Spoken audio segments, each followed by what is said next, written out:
A lot of IRGC supporters keep bringing up the girls' school in Minab, which was struck in the first wave of American strikes. But let's be honest, they don't actually care about civilian lives. They only mention it when they think it helps them score political points against America and Israel. What happened to those school children is tragic, and anyone celebrating such an event is despicable. But Trump and Pete Hegseth taking this long to investigate it isn't new, even though it's disheartening. Something very similar happened during the Gaza conflict, when the entire world blamed Israel for an explosion at a hospital courtyard, which the Hage group in Gaza claimed unalived 500 Palestinians. Several days later, independent investigations showed it was actually a rocket misfire from Palestinian Islamic Jihad. News media that ran with the initial accusation started apologizing, but by then the damage to the IDF image had already been done. The point is simple. Initial reports often lean strongly in one direction, but proper investigations sometimes reveal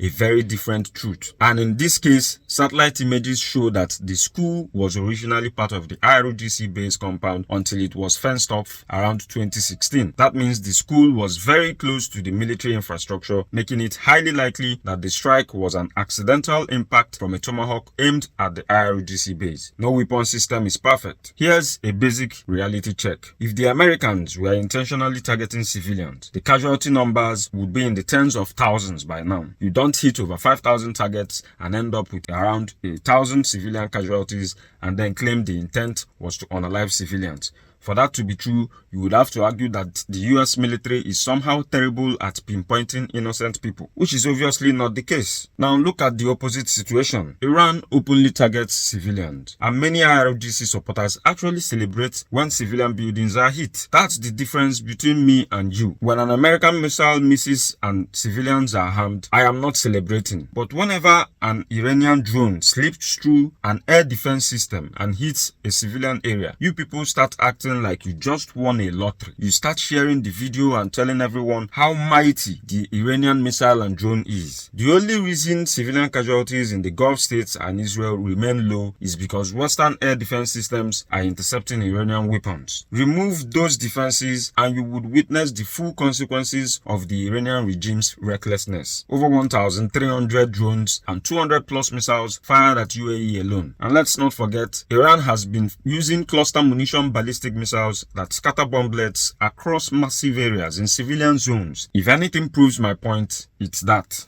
Think sharper.